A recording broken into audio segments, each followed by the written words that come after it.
बुलंदी देर तक किस शख्स के हिस्से में रहती है, बुलंदी देर तक किस शख्स के हिस्से में रहती है। बहुत ऊंची इमारत सदा खतरे में रहती है, बहुत ऊंची इमारत सदा खतरे में। इमारत जितनी ऊंची होगी उतना खतरा बढ़ेगा, जितना नाम कमाओगे उतना खतरा बढ़ेगा, जितना यश कमाओगे उतना खतरा बनेगा, जितने चर्चित होगे उतने खतरे पैदा होंगे। ध्यान रखिए, सोचना है आपको, ज्यादा मत अकड़ो। अकड़ने वाले बहुत जल्दी नीचे आते हैं। ध्यान चल रहा है ना, अभी कितने सारे राम जा रहे हैं लाइन से जेल में, धनाधन लाइन लग रही। ये कौन है? अकड़ के जीने वाले लोग हैं। थोड़ी सी उपलब्धियों पे अकड़ गए, अपने आप को ना जाने क्या समझने लगे। क्या है तुम्हारे पास? बताइए, किस बात पे अकड़ते हो, किस पे छाती चौड़ी करते हो? क्या कमाया तुमने? कुछ नहीं कमाया है। ध्यान रखना, जब ज्यादा अकड़ पैदा होना तो टाटा बिरला और रिलायंस को देख लेना, उनके आगे अपनी कोई भी औकात नहीं हुआ कर। चक्रवर्ती को देख लेना, चक्रवर्ती का वैभव, चक्रवर्ती की संपदा, आप कुछ भी नहीं है उनके आगे। ध्यान रखना, चंद रुपए मिट्टी के ठीकरे क्या बटोर लिए, आदमी अकड़ के चलने लगा। एक कार क्या खरीद ली महंगी सी, ऐसे चलते हो कि रामनाथ कोविंद के बाप तुम ही पैदा हो गए इस धरती पर। ध्यान रखिए, मानने पर सोचना है आपको, विचार करना है। क्या है तुम्हारे पास? चक्रवर्ती के पास कितना राज्य था,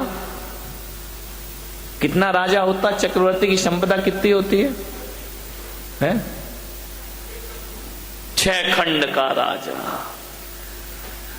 5 मिलेक्स खंड और 1 आर्य खंड का अधिपति होता है चक्रवर्ती। 6 खंड, 6 खंड का सम्राट चक्रवर्ती होता है। तुम कितने खंड के राजा हो? बोलो कितने खंड के? खंड खंड हुए जा रहे हो। ध्यान रखना, तुम्हारा तो 6 खंड का मकान भी नहीं है मेरे भाई, वो तो 6 खंड का राजा होता है। वही ले दे के 2 खंड का मकान होगा, और वो भी बरसात में टप टप टप टप करता, उसमें अकड़ रहे भाई। चक्रवर्ती की 96,000। कितनी कितनी? कौन बोला काश हम बन जाते चक्रवर्ती? ये बच्चों को शांत करो जरा, शोर मचा रहे। देखो जरा किसके हैं, भगवान जाने, ऐसे छोड़ देते हैं जैसे कोई किराए के बच्चे हो। चक्रवर्ती की 96,000 रानियां, अपनी कितनी है बोलो अतुल भाई? देखो ईमानदारी से तो एक नहीं है, बोल रहे हो बात अलग है, तुम कह रहे हैं हम मान ले रहे हैं, कोई दिक्कत की बात नहीं है। विचार करिए, चक्रवर्ती की 96,000 रानी, अपनी एक, वो भी काली कलूटी। ध्यान रखना, एक पे ही अकड़े जा रहे हो। चक्रवर्ती के अश्वशाला में, गजशाला में 84 लाख हाथी। कितने हाथी? कितने हाथी? 84 लाख हाथी।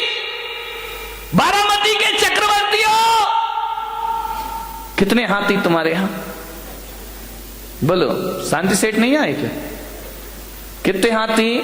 जवाहर सेठ गायब है, राजा सेठ कितने हाथी अपने यहां घर में? एक भी हाथी नहीं। चलो यार, हाथी तो बहुत बड़ी बात है। चक्रवर्ती की अश्वशाला में 18 करोड़ घोड़े। कितने घोड़े? अपने यहां कितने? एक आध घोड़ा। 18 करोड़ घोड़े, 84 लाख हाथी। ध्यान रखना, और 18 करोड़ घोड़े। चलो घोड़ा भी बहुत बड़ी बात हो गई मेरे भाई। बारामती वालों, जरा इतना बताओ, तुम्हारे घर में एक आध गधा तो होगा?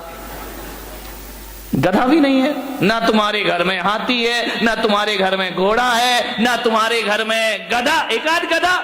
इधर मत देखो, महिलाएं इतनी होशियार है, गधे का नाम हाथी बोले, इधर देख लो। विचार करिए, 84 लाख हाथी, 18 करोड़ घोड़े। तुम्हारे घर में एक गधा भी नहीं है मेरे भाई, गधा रखने की हैसियत नहीं है तुम्हारी, और अकड़ इतनी है कि शायद चक्रवर्ती के बाप से भी ज्यादा अपने आप को समझ। क्या औकात है चक्रवर्ती के, चपरासी की भी हैसियत अपनी। मालूम है चक्रवर्ती भरत के घर में 365 रसोई है, खाना बनाने वाले कितने थे? 365। तुम्हारे घर में काम वाली कितनी है? एक है, वो भी इसकी 2 महीने से तनख्वाह नहीं दी, वो भागने के चक्कर में। ध्यान रखिए, विचार करिए, 365 रसोई है। वो कहते हैं कि चक्रवर्ती अपनी जिंदगी में एक बार जिस थाली में भोजन कर ले, दोबारा वो थाली उसकी टेबल पर नहीं आती है। ध्यान रखना, सोने चांदी के बर्तनों में भोजन करने वाला चक्रवर्ती मान्यवर कुछ नहीं है अपने पास। अकड़ अकड़ के मत घूमो। क्या हैसियत है हमारी, क्या औकात है हमारी? जब अहंकार आए, मान कसाए आए, तो चक्रवर्ती को याद करना, सारा मान मिट्टी में मिल जाएगा मेरे भाई, और मार्दव धर्म तुम्हारे जीवन में प्रारंभ हो जाएगा। आज उत्तम मार्दव धर्म है, होना चाहिए, बहुत होगा तुम्हारे पास, मैं विरोध नहीं करूंगा, लेकिन जो भी है उस पे अकड़िए मत। झुक कर मिलिए, हाथ जोड़कर मिलिए, व्यवहार अच्छा रखिए, विनम्रता से मिलिए। एक बात याद रखना, तुम महंगी कार में बैठकर जैन भवन तो आ सकते हो, महावीर भवन, लेकिन एक बात याद रखना, अहंकार की कार में बैठकर मोक्ष की यात्रा नहीं हुआ करती है। मोक्ष की यात्रा यदि करना है तो अहंकार की कार से उतरना पड़ेगा। अहंकार की कार पे बैठकर मोक्ष की यात्रा नहीं होती, विनय के विमान में बैठकर निर्वाण की यात्रा हुआ करती। झुको, विनम्रता, ये आपके जीवन को सफलता दिलाएगी। अकबर जब दान करता था ना, बहुत बड़े दानवीर हुए अकबर। जब अकबर दान करता था, निर्धनों को, गरीबों को, जरूरतमंद को, तो दान करते समय अकबर की निगाहें झुकी रहती थी। लोगों ने कहा कि सम्राट, बादशाह, आप सारी दुनिया को दान देते हैं, आपको तो बड़ा सिर उठा के दान देना चाहिए। अकबर ने कहा कि नहीं, मैं सिर झुका के देता हूं। बोले क्यों? बोले मैं देता ही क्या हूं? बोले आपके दर पे जो आता है आप उसे जरूर दिया करते हैं। अकबर ने कहा मैं कुछ नहीं दिया करता हूं, ना मेरी औकात है कि मैं कुछ दे सकूं।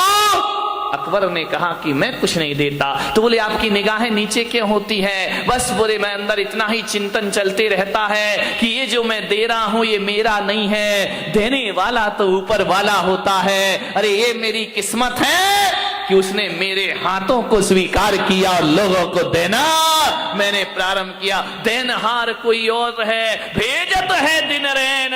देनहार कोई और है, भेजत है दिन रैन। लोग भरम में रो करे, याते नीचे। लोग कहते कि हम दे रहे हैं, आपने बोलियां ले ली, पैसा दे दिया, दान कर, ये आपने नहीं किया। ध्यान रखना, पैसे तो बेश्या के पास भी होते हैं मेरे भाई, लेकिन उस बेश्या के पैसों की कोई कीमत नहीं हुआ करती है। पैसा आपके पास भी है। पैसे वाला वो नहीं होता है जो पैसा जोड़ जोड़ के रखता है। पैसे वाला वो होता है जो दोनों हाथ लुटाने की ताकत रखा करता है। ध्यान रखिए, अकबर ने कहा कि मैं कुछ नहीं दे रहा हूं, ऊपर वाला दे रहा है। ध्यान रखना, आप दान नहीं कर रहे हैं।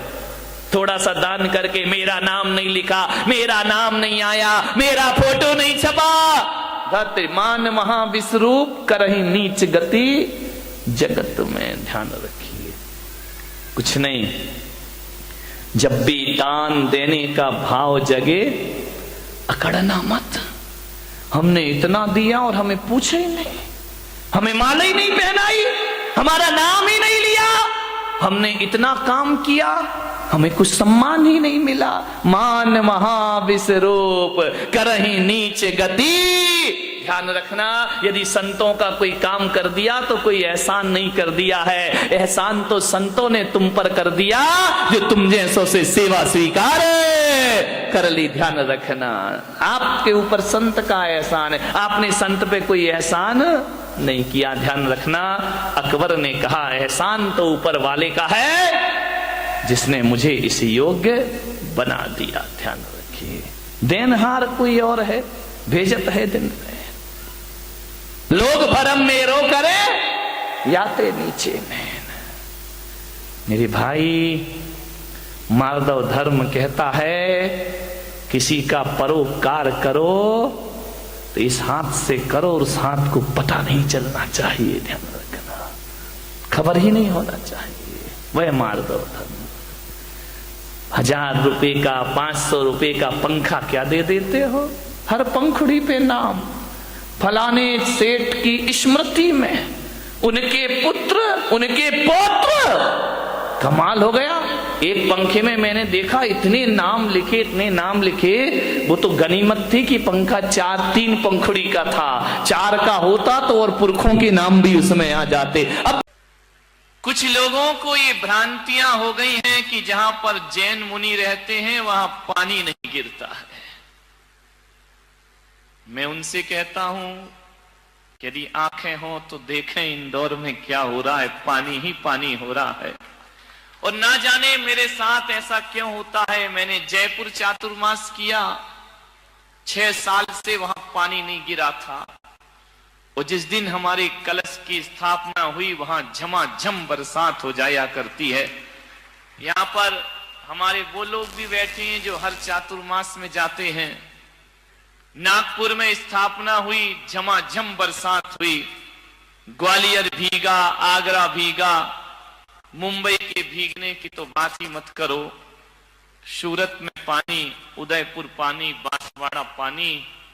और कहते हैं कि इंदौर में पानी नहीं था, इस बार पानी ही पानी हो गया।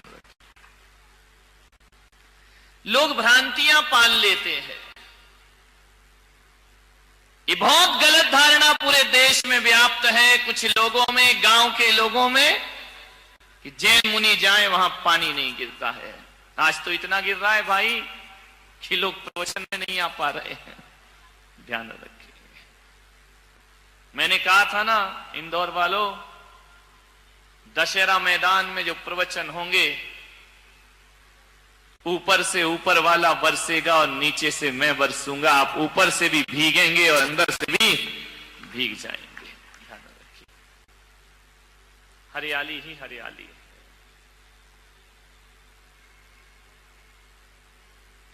लेकिन पानी भी तो देखो कैसा है। अभी तक के प्रवचनों में दिन भर पानी गिरा, लेकिन प्रवचन के समय नहीं गिरा। आज भगवान ने कहा कि चलो यार, प्रवचन में भी थोड़ा बरसा देना चाहिए, नहीं तो प्रवचन की बात ही गिरा है पानी। कोई बात नहीं, भीगते रहो।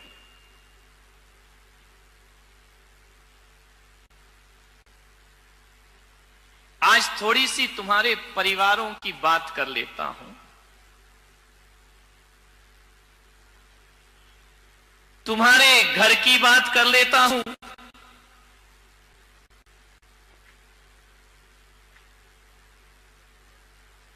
परिवार को चलाना है, परिवार को जीना है, परिवार को मजबूत बनाना है।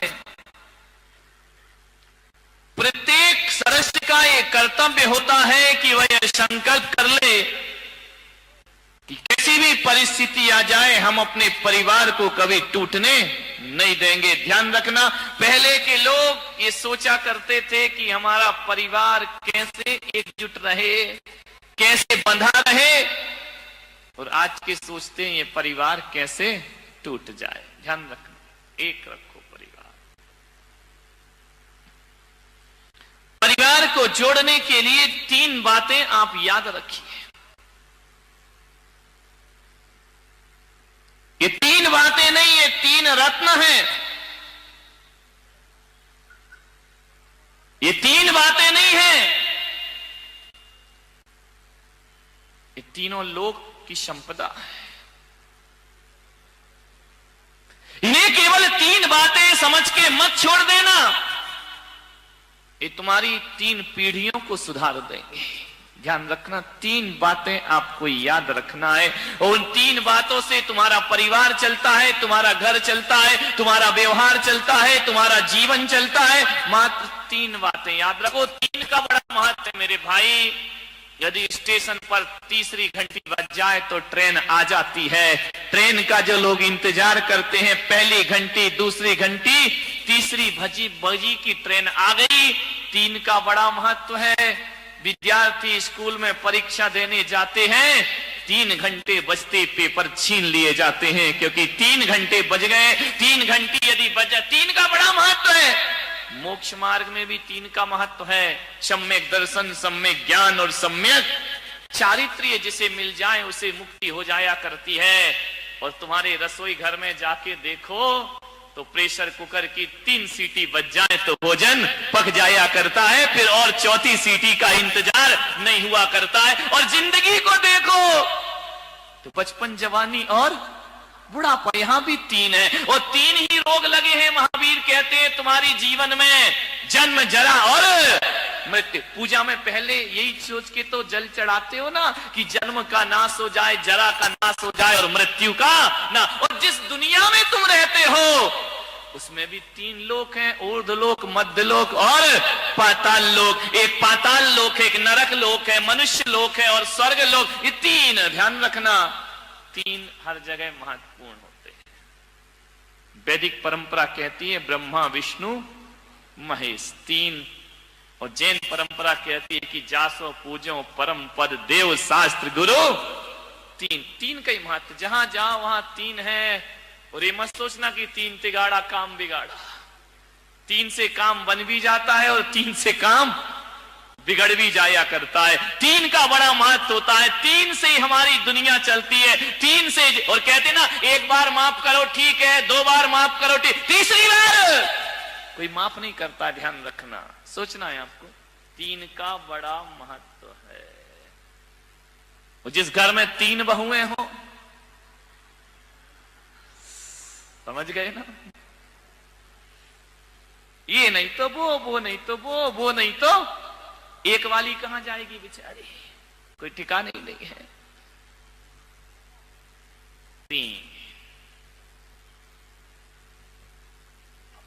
3 बातें याद रखिए परिवार को संगठित करने के लिए। 3 बातें यदि स्मरण में रहे, उन्हें केवल बात समझ के मत छोड़ना। 3 बातें। अदालत में जज साहब कितने हथौड़े मारते जब माहौल बिगड़ने, 1 2 3, ध्यान रखना। 3 के बाद फिर कुछ नहीं।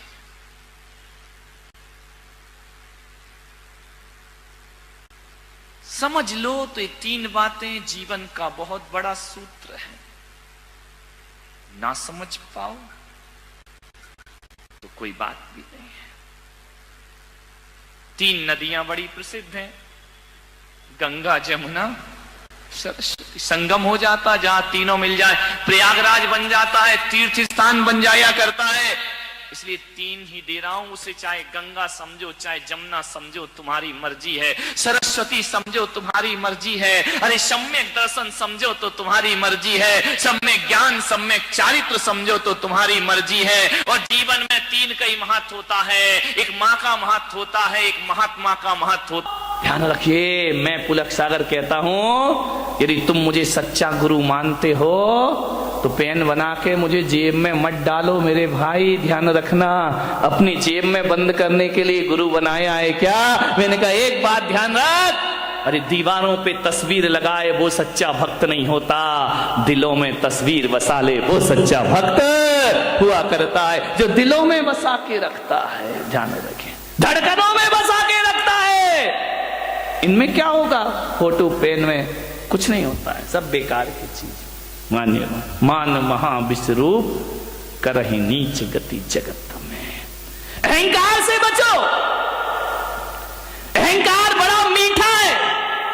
एक शराब वो होती है जो मुंह से पी जाती है, और एक शराब वो होती है जो कान से पी जाती है। ध्यान रखना, मुंह से पी शराब तो चढ़ के रात सुबह उतर जाती है, लेकिन जो शराब कानों से पी जाती है उसका नशा जिंदगी भर भी उतरने वाला नहीं है। कान से प्रशंसा, अहंकार, प्रशंसा ऐसी शराब है जो कानों से पी जाती है। ध्यान रखना, ज्यादा प्रशंसा के भूखे मत बनो कि मुझे प्रशंसा नहीं मिली, मुझे प्रशंसा नहीं मिली। अरे गुलाब को कोई गुलाब ना कहे तो क्या उसकी खुशबू में कोई फर्क पड़ा करता है? ध्यान रखिए, जरूरी थोड़ी है कि गुलाब को गुलाब कहो तभी वो महकेगा, जरूरी थोड़ी है हीरा को हीरा कहो तभी उसकी चमक दिखाई देगी। अरे गुलाब को गुलाब ना कहो तो भी महकता है, और हीरे को हीरा ना कहो तो भी हीरा चमकता है। ध्यान रख, किस प्रशंसा की बात करते हैं? प्रशंसा का भूखा आदमी, प्रशंसा के दो शब्द, सबसे ज्यादा प्रशंसा की भूखी ये महिलाएं, नहीं यहां वाली नहीं, बंबई वाली, तुम्हारी तो मैं आगे जाके करूंगा। इतनी भूखी, चार शब्द अच्छे बोल दो, 1000 काम करा लो इनसे। ध्यान रखिए, प्रशंसा के भूखे मत बनो। ध्यान रखना, बड़े बड़ाई ना करें, बड़े ना बोलें बोल, और हीरा मुख से ना कहे कि लाख हमारा मोल। अपनी कीमत हीरा थोड़ी बताता है, पब्लिक बताती है कि हीरे की कीमत क्या हुआ करती। खुद की प्रशंसा खुद ही करते रहो, करते रहो, करते रहो, मान महा विश्रूप करही नीच गति जगत में। खुद की प्रशंसा में। एक बार क्या हुआ, यमराज धरती पर आए और यमराज ने कहा अपने यमदूतों से कि जाओ, उस मूर्तिकार का समय हो गया, उसे लेकर के आइए। यमदूत आए, मूर्तिकार बड़ा होशियार था, बड़ा बुद्धिमान था, ऐसी मूर्तियां बनाता था, ऐसी मूर्ति कि मूर्ति को देख के आप कह नहीं सकते थे कि असली है या नकली है। एक बार उस मूर्तिकार ने सोचा कि यार दुनिया से मुझे भी जाना पड़ेगा, एक दिन नंबर आएगा। किसी वकील ने सलाह दे दी कि एक काम कर, तुझे यदि यमराज यमदूत लेने आए तो थोड़ा सा धोखा दे देना मौत को धोखा। बोले हाँ। तो यमराज मालूम है मूर्तिकार ने क्या किया, वकील की सलाह पर अपने जैसे 7 पुतले बना लिए, और एक दिन जब यमदूत लेने आए तो 8वीं जगह खुद जाके खड़ा हो गया। यमदूत ने देखा कि यार इसमें कौन है मूर्तिकार, ये 8 के 8 तो एक से लग रहे हैं, एक सी डिजाइन, एक सा कलर, एक सा रंग, एक सा रूप। यमदूत ने थोड़ी देर देखा, लौट गए। मूर्तिकार बड़ा खुश हुआ कि यार आज मैंने यमदूत को धोखा। जैसे ही यमदूत यमलोक वापस लौटे, यमराज ने कहा क्यों रे खाली हाथ आया? बोलिए तूने मेरा धंधा बिगाड़ दिया, जो भी जाता है खाली हाथ लौट के। बोले यमराज बहुत दिक्कत हो गई। यमदूतों ने कहा, यमराज ने कहा क्या दिक्कत हो गई? अरे बोले किसको लेके आए, किसका नंबर है? अरे बोले तुम्हें अकल नहीं है, सबके नंबर फिक्स हैं, जिसका है उसे उठा लाओ। अरे बोले ब्रह्मा जी ने थोड़ा गड़बड़ कर दिया। बोले क्या गड़बड़ कर दिया? बोले एक सी डाई के लोग बना दिए, एक सा चेहरा, एक सा रंग, एक सा रूप। अब बताओ कौन मूर्तिकार को लेकर आओ? वहां तो 8 खड़े हुए हैं। यमराज ने कहा कुछ भी हो जाए, ब्रह्मा जी कभी गलती नहीं किया करते हैं, कोई ना कोई कमी जरूर रखा करते हैं। अरे बोले महाराज वहां कोई कमी नहीं है, 8 के 8 बिल्कुल एक से दिखाई दे रहे हैं। हमने 1 घंटा देखा लेकिन समझ नहीं पाए कि असली मूर्तिकार किसका नंबर है, किसे लाए। यमराज ने कहा इधर आओ, इधर आओ, इधर आओ, एक मंत्र देता हूं। बोले मंत्र? बोले हाँ, एक मंत्र देता हूं, उन 8 के सामने एक मंत्र पढ़ना, जो असली होगा बाहर निकल आएगा, ज्यादा समय नहीं लगेगा। इंसान कितनी भी चालाकी कर ले, हमसे ज्यादा चालाक नहीं। यमदूत फिर आए, मूर्तिकार को पता चला कि फिर कोई लेने आ रहा है, फिर जाके मूर्ति के बाजू में खड़ा हो गया। यमदूतों ने कहा, वाह क्या ब्रह्मा जी तुम्हारी कला है, गजब हो गया। 1 से 8 आदमी, कितना सुंदर ये पुतले बने हुए हैं, कितने सुंदर लोग खड़े हैं। वाह रे भगवान, क्या तेरा चमत्कार है। अरे जी 8 इतने सुंदर हैं, कौन होगा वो महानुभाव जिसने इन्हें बनाया है, वो कितना सुंदर होगा। तेरी प्रतिमा इतनी सुंदर, तू कितना, हम तो उसे देखना चाहते हैं कि कौन ऐसा पुरुष है जो एक साथ एक से इतने सुंदर रूप बना दिए हैं। इतना कह ही रहे थे यमदूत कि एक मूर्ति में से आवाज आई, ये पुतले मैंने बनाए हैं। बस यमदूतों ने कहा, चलो हमारा फैसला हो गया। बोले बस हो गया तुम्हारा नंबर, खत्म खेल। उसने कहा कि ये कैसे, मुझे क्यों पकड़ रहे हो। बोले बस हम यही तो पता करना चाह रहे थे कि इसमें असली कौन है और नकली। हे मूर्तिकार, तू सब कुछ भुला दिया, तूने अहंकार नहीं भुला पाया। और तेरे मुंह से निकल आया कि ये पुतले मैंने, बकरी जो मैं करे अपनी खाल खिंचाए, और मैं ना कहे दूध भात नित खाए। ध्यान रखिए, विचार करिए, मैं नहीं छोड़ पाया मूर्ति का। आदमी यदि मौत की गिरफ्त में आता है, मैं के कारण आता है। ध्यान रखिए, मृत्यु का मतलब ये नहीं होता कि शरीर छूट गया तो हम मर गए। मैं तो कहता हूं, जिस आदमी की यश कीर्ति जिस क्षण मर जाती है, जीते जी आदमी धरती से मर जाया करता है। जिस समय आपकी प्रतिष्ठा मर गई, जिस समय आपकी इज्जत मर गई, जिस समय आपकी सम्मान मर गया, वह मृत्यु दंड से कम नहीं हुआ करता है। ध्यान रखिए, मौत वो नहीं कि यमराज उठाकर ले जाएं। जिस समय हमारी ख्याति मर जाती है, समझना आदमी उसी क्षण मृत्यु को प्राप्त, फिर तो वो जीना नहीं है, वो तो जिंदगी को ढोना हुआ करता है। ध्यान रखिए मान्यवर, आपसे मेरा निवेदन है, अहंकार से बचने का प्रयास करिए। कुछ बच्चे खेल रहे थे, मैं छत पे खड़ा था, कुछ बच्चे खेल रहे थे, फुटबॉल खेल रहे थे। फुटबॉल में क्या होता है आपको मालूम है? एक लात इधर से पड़ती है, एक लात उधर से पड़ती है। जहां जाती है फुटबॉल, वहां क्या होता है, उसे लात पड़ती, जहां जाए वहीं किक मारी जाती है, कोई भी हाथ से नहीं उठाता है, जहां गई वही लात पड़ी। फुटबॉल ने मुझसे कहा, महाराज मेरी जिंदगी कैसी जिंदगी है, जहां जाओ वहीं लात पड़ती है। बच्चों के पास जाओ एक किक लगा देता है, बड़ों के पास जाओ वो लात मार देते हैं, ऊपर उछलती है फिर लात मारी जाती है। फुटबॉल जहां जाएगी वहां लात खाएगी। फुटबॉल ने कहा, मुझे बचाओ महाराज, मैं ऐसी जिंदगी कैसे जीऊंगी, बताइए मुझे लात क्यों मारी जाती है। फुटबॉल खेलिए कभी, जय कुमार से खेलिए ना, वॉलीबॉल नहीं, फुटबॉल जो पैरों से पिटती है, पैरों से पिटाई होती है उसकी, जमीन पे बटका जाता है, जहां जाओ वहां मारी जाती है। फुटबॉल बोली, महाराज मैं इतनी पिटती क्यों हूं, जो देखो वो मुझे एक लात मार देता है, यदि यहां रखी हो बच्चा भी निकले तो एक लात मारेगा उसे, इतनी पिटती है वो फुटबॉल। बोले कोई उपाय बताओ कि लोग मुझे लात ना मारे। मैंने कहा मेरे पास एक उपाय है। बोले क्या उपाय है? मैंने कहा तुझे लात इसलिए मारी जाती है कि तेरे अंदर अहंकार की हवा भर दी जाती है, और जिसके अंदर हवा होती है वो हर जगह लात खाती। मैंने कहा एक काम कर। बोले क्या? मैंने कहा हवा निकाल दे। फुटबॉल ने कहा हवा निकाल दूं? मैंने कहा हाँ, यदि हवा निकाल देगी कोई भी तुझे लात मारने को तैयार है। जब तक हवा भरी है तब तक ही लात पड़ेगी, हवा निकली।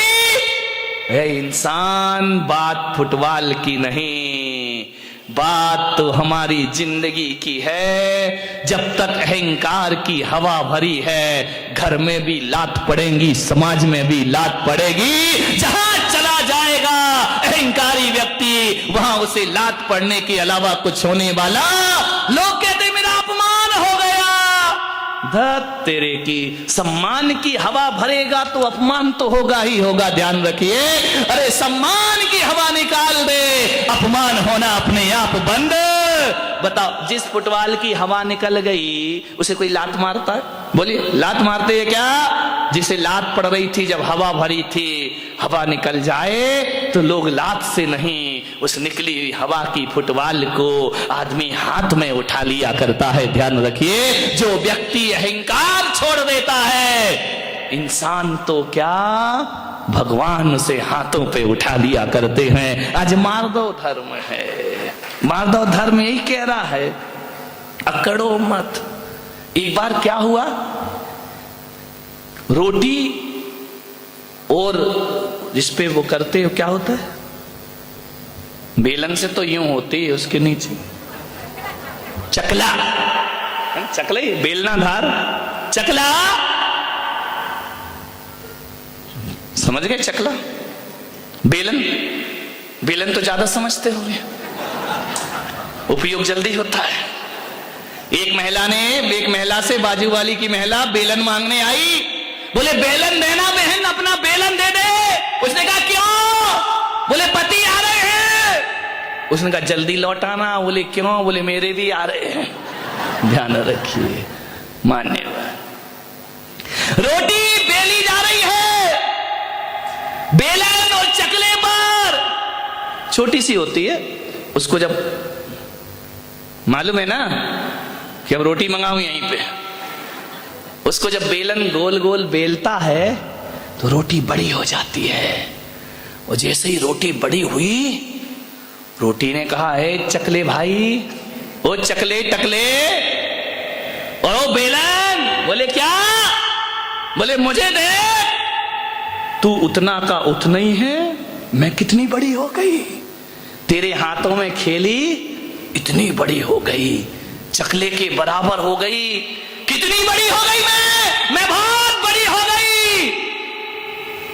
बेलन ने कहा तो बड़ी हो गई तो इतनी अकड़ काहे को रही है, बड़ी तो हमारी वजह से हुई। अरे बोले वजह कुछ भी हो, मैं दुनिया में सबसे बड़ी हो गई। बेलन ने कहा ए रोटी ज्यादा मत अकड़, ये जो तू बड़ी बनी है ना, इसकी कीमत चुकाना पड़ेगी। बोले क्या कीमत चुकाना पड़ेगी? बोले देख, अब जैसे ही बड़ी हुई है, ये महिला तुझे हाथों में लेगी और लेने के बाद गरम गरम तवे पर डाल देगी। अरे बोले डाल देगी तो मजा आ जाएगा। बोले क्या मजा आएगा? बोले मैं फूल के और बड़ी हो जाऊंगी। अब उसमें गैस भरेगी, सिकेगी और ऐसा मुंह फूल गया जैसे महिलाओं का फूल जाता है, रोटी फूल गई। बोले ज्यादा मत अकड़, तेरी जैसी कई रोटियां मैंने देखी, असंख्यात रोटी मेरे जीवन में आई। बोले क्या हुआ? बोले जब तू बड़ी बनती है, तुझे तवे पे डाला जाता है, तू और अहंकार में फूलती है। और जब अहंकार फूलता है तो तुझे मालूम है क्या होता है? बोले नहीं मालूम, क्या होगा? बोले मालूम कर ले, होगा ये तेरे टुकड़े टुकड़े करके थाली में परोस दिया जाएगा। ज्यादा अकड़ेगी तो टुकड़े टुकड़े हो जाए, तेरे टुकड़े हो जाएंगे। और यदि किसी बूढ़े की थाली में चली गई तो टुकड़े ही नहीं होंगे, तुझे दाल में मसल भी दिया जाएगा। ध्यान रखिए, रोटी तेरे जैसी 1000 रोटियां मैंने बड़ी होते और टूटते हुए देखी हैं, लेकिन एक बात रख, मैं चकला अहंकार नहीं करता, ना मैं बड़ा होता ना मैं छोटा होता हूं, मैं जैसा हूं वैसा ही रहता। चकले की तरह जिंदगी बनाना है या रोटी की तरह? ध्यान रखना, रोटी तो फूल जाती है, फूलती है। जो अकड़ता है उसे यमराज बहुत जल्दी पकड़ता है। ध्यान रखें, बहुत जल्दी पकड़े जाओगे। मान्यवर, उत्तम मार्दव धर्म है। समय हो गया, 10 बज गए। आपसे यही निवेदन करूंगा, अहंकार को छोड़िए। कंचन तजना सहज है, सहज त्रिया का ने, मान बड़ाई ईर्षा दुर्लभ तजनाए। धन छोड़ना आसान है, स्त्रियों का त्याग करना आसान है, कपड़े छोड़ना आसान है। ध्यान रखना, बड़े बड़े साधु संत भी सब कुछ छोड़ देते हैं, अहंकार नहीं छोड़ पाते हैं। ध्यान रखना, मान बड़ाई ईर्ष्या दुर्लभ तजना, सबसे दुर्लभ है अहंकार को छोड़ना। ध्यान रखिए, महावीर भगवान कहते हैं कि तन की तपस्या तपस्या नहीं होती, तपस्या तो मन से होना चाहिए। शरीर के कपड़े उतार के फेंकना कोई बहुत कठिन काम नहीं है, केस का लॉन्च भी करना बहुत कठिन काम नहीं है, एक समय भोजन करना कोई कठिन काम नहीं है, उपवास करना कोई कठिन काम नहीं है, पद विहार करना कोई कठिन काम नहीं है। अरे सबसे कठिन काम यदि कोई है तो अहंकार और ईर्ष्या को छोड़ना सबसे कठिन काम हुआ करता है। बड़े बड़े साधु संत भी अहम और वहम को नहीं छोड़ पाते हैं। ध्यान रखिए, मान्यवर अहम छोड़िए, मालिक जो भी दे दे तो कर ले कबूल, कभी कभी कांटों में खिलते हैं फूल। ध्यान रखिए, जो मिला है प्रभु की कृपा है। ध्यान रखना, नहीं मिला तो सोचना, यदि नहीं मिला तो सोचना ये मेरी नादानी थी। ध्यान रखना, नहीं मिला तो ये सोचना ये मेरी नादानी थी, और मिल गया तो सोचना ये प्रभु की मेहरबानी थी। ध्यान रखिए, मार्दव धर्म जीवन में आ जाएगा।